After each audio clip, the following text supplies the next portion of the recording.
Switzerland stays on top of the innovation pack globally, every year coming with the new innovative technologies in mid-tech, biotech, fintech, and more. And who will be the winners of the Swiss Tech Awards 2019 at the Swiss Innovation Forum?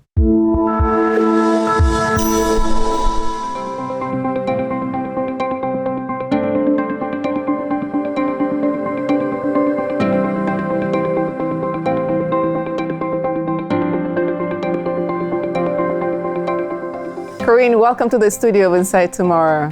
Thank you for having me. As a head of the Swiss Innovation Forum, which is coming very soon on November 21st in Basel, you will be bringing together scientists, creators, inventors, innovators, and you will announce the Swiss Tech Awards of the year.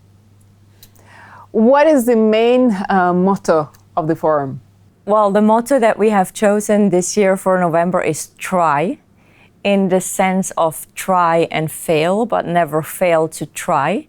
Because we actually want to talk about that it's totally okay if you make mistakes, and it's part of being a good entrepreneur and having good and creative ideas that you make mistakes. And we will also feature that in our program. So we'll have entrepreneurs who also talk about their failures and also talk about the hard times of being an entrepreneur. Yeah, their challenges, what they went through. Exactly. The challenges, what they went through, and that it's not always so easy. Usually, if someone is successful, we just see that, but we don't see the part how they got there and what they went through, and that maybe they've tried out many different things that didn't work until they found something that actually did work. And that's a little bit the story that we want to showcase during this day in Basel.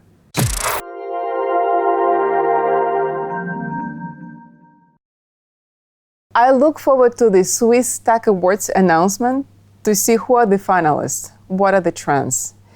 Is there any special criteria for judgment and application of the awards?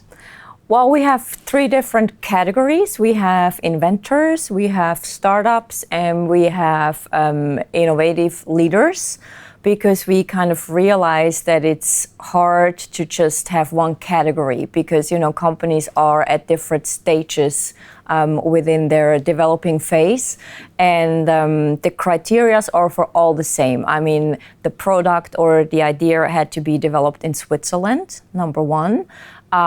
It has to solve a social or industrial problem, number 2, and it has to have a good potential for market.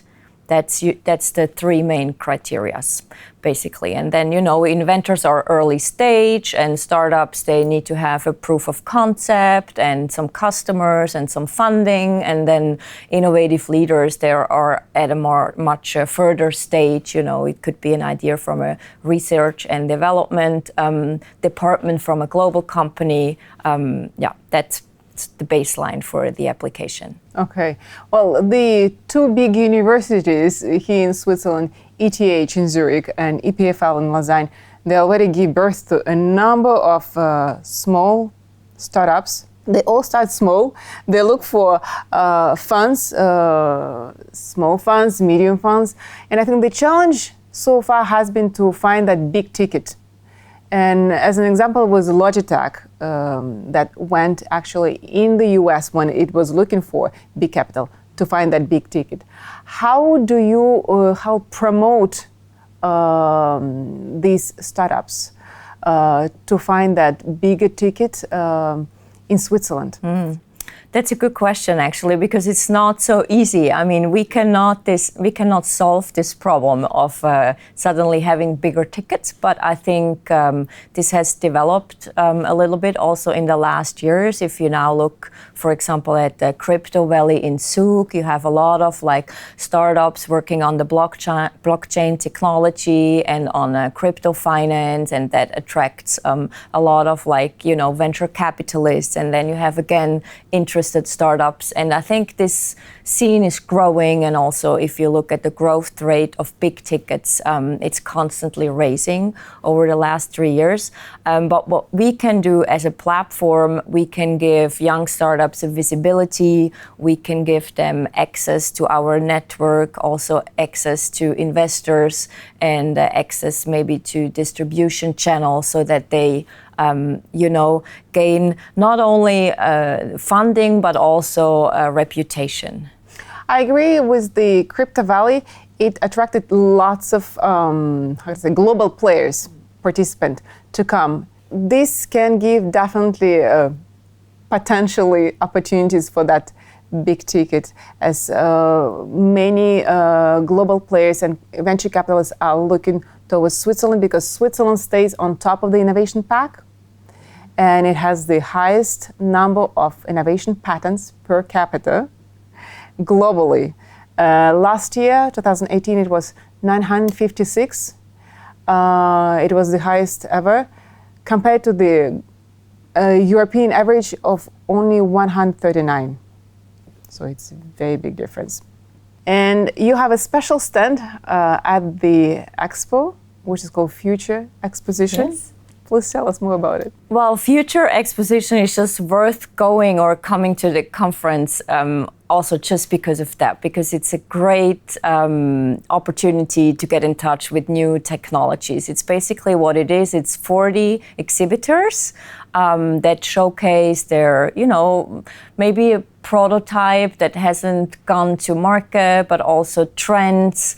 You can go to these different exhibitors and you can watch things. They have robots. You can try. They have sensor technique. They have virtual reality, things that take you to a different level and a different world. But we also have a e-race simulator, so you can do a race. We have a helicopter simulator that tries to limit your flight time in order to be more sustainable and efficient.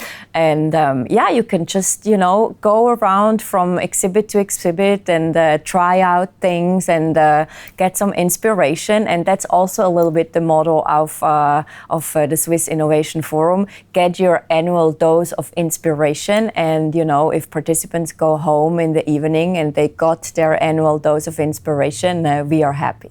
Okay, sounds like a cool playground. Yeah. Thank you, Corine, for your insights on the Swiss Innovation Forum. Thank you for having me, Jelena. Come and join us on November 21st in Basel for the Swiss Innovation Forum. Come and participate and get your dose of inspiration and find out more about the technological trends here in Switzerland. I'm your host, Jelena Ganzov, and stay tuned to our next episode of Insight tomorrow.